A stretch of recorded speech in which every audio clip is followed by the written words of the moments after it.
জানি যে প্রকৃতি সর্বশক্তিমান। অর্জুনজি, আমরা সবাই জানি প্রকৃতি সর্বশক্তিমান, প্রকৃতির উপরে কেউ নেই। তাছাড়া ভারতীয় জনতা পার্টি সবার আগে মানুষ সত্য তাহার উপরে নাই।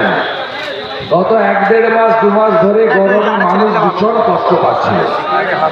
স্বাভাবিকভাবে বৃষ্টি হয়েছে, এই বৃষ্টি পুষ্প বৃষ্টি। কারণ ব্যারাকপুরে নরেন্দ্র মোদীজি আসছেন 12 তারিখে, তার আগে বরুণ দেব পুষ্প বৃষ্টি করছেন। মোদীজিকে স্বাগত জানাচ্ছি। আমি আপনাদেরকে ধন্যবাদ জানাবো যে এখনো প্রায় 1-1.5 লোক তো আমি দেখতে পাচ্ছি। আপনাদের বিরাট মিটিং এর ব্যবস্থা ছিল। পিসি ভাইপো ঘর থেকে বেড়ায়নি, দুপুরবেলা ঘরে ঢুকে গেছে। পিসি ভাইপো হেলিকপ্টার নিয়ে কাঁথা মুড়ি দিয়ে ঢুকে গেছে ঘরের ভিতরে। আমরা আছি মাঠে। 4 কিলোমিটার আমরা রোড শো করেছি। প্রায় 6000 কর্মী ভিজেছেন নৈহাটিতে। 6000 কর্মী ভিজেছেন, আমরাও ভিজেছি। মাথায় হয়তো ওই ক্যাপটা ছিল, বাকিটা আমি অর্জুনজি দুজনেও আমরাও ভিজেছি। মনোজবাবু ভিজেছে, আমাদের জেলার প্রেসিডেন্ট, সবাই ভিজেছি আমরা। আমাদের এই মিটিং কার্যকর্তারা ক্যান্সেল ঘোষণা করে দিয়েছিল। অর্জুনজি আমি দুজন কথা বললাম যে যদি 5 জনও থাকে দেখা করে আসবো। কিন্তু আমি এসে অবাক, এখনো গুনে গুনে 1000-এর বেশি, বেশি হবে কম নয়, 1000-এর বেশি কার্যকর্তা আমডাঙ্গা বিধানসভার, হলে বাইরের লোক নয়, এখান থেকে দত্তপুকুরের শুধু লোক, মানে আমডাঙ্গা বিধানসভার অন্তর্গত। আমি আপনাদের স্যালুট করতে এসেছি, প্রণাম করতে এসেছি। আমি কথা দিয়ে গেলাম, মোদীজি তো 400 নিয়ে আসছে, ইতিমধ্যে 2টো সিট জিতে গেছে। গুজরাটের সুরাট, মধ্যপ্রদেশের ইন্দোর, বিজেপি 2টো সিট জিতে গেছে। 400 সিট নিয়ে মোদীজি আসছে। আর অর্জুন সিংজি 19-এ জিতেছিল 16,000-এ, এবারে 1,16,000-এর বেশি ভোটে, 1,16,000-এর বেশি ভোটে জিতবে। এবং আমি আর অর্জুন সিংজি 4 তারিখের পরে প্রথম কৃতজ্ঞতা জ্ঞাপন সভাটা এখানেই করব এবং 2টো করে লাড্ডু খাওয়াবো। একটা মোদীজিকে 3য়বার প্রধানমন্ত্রী করার লাড্ডু, আর একটা অর্জুন সিংজিকে 2য়বার সাংসদ করার লাড্ডু। সবাই প্রস্তুত তো? একদম গুন্ডামি করতে ওদের দেব না। 6টা করে কেন্দ্রীয় পুলিশ থাকবে স্পর্শকাতর বুথে, অন্য বুথেও 4 জন করে কেন্দ্রীয় পুলিশ থাকবে।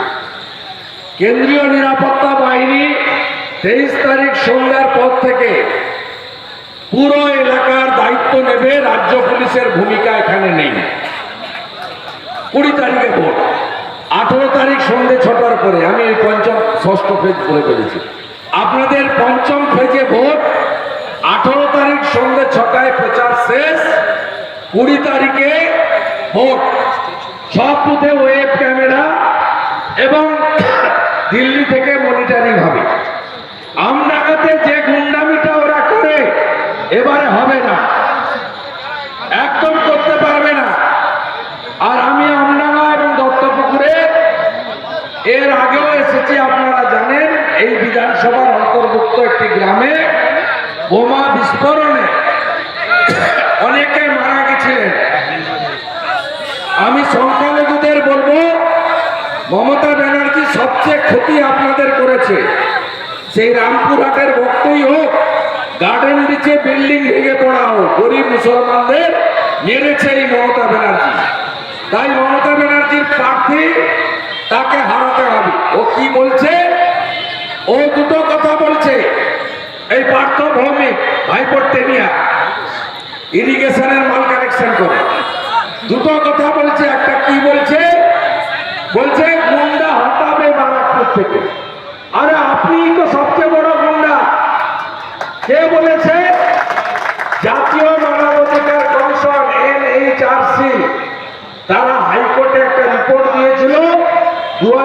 কেসে পোস্টপোন ভায়োলেন্সের পরে জাস্টিস বিন্দালের নেতৃত্বে 5 ম্যান বেঞ্চ হয়েছিল।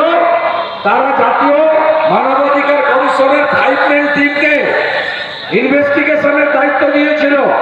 তাতে 19টা গুন্ডার নাম হাইকোর্টে জমা পড়েছিল। তার মধ্যে 3টে গুন্ডা জেলে আছে। একটার নাম কেষ্ট মণ্ডল, যার ভালো নাম অনুব্রত মণ্ডল, মমতার প্রিয় ভাই। আরেকটার নাম হচ্ছে চাল আর গম খেয়েছে যে, তার নাম বালু, ভালো নাম জ্যোতিপ্রিয় মল্লিক।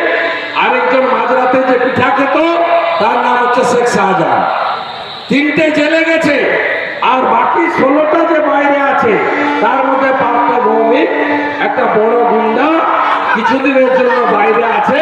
4 তারিখের পরে ব্যাগ গোছাতে হবে। এবং আপনারা শুনে রাখুন,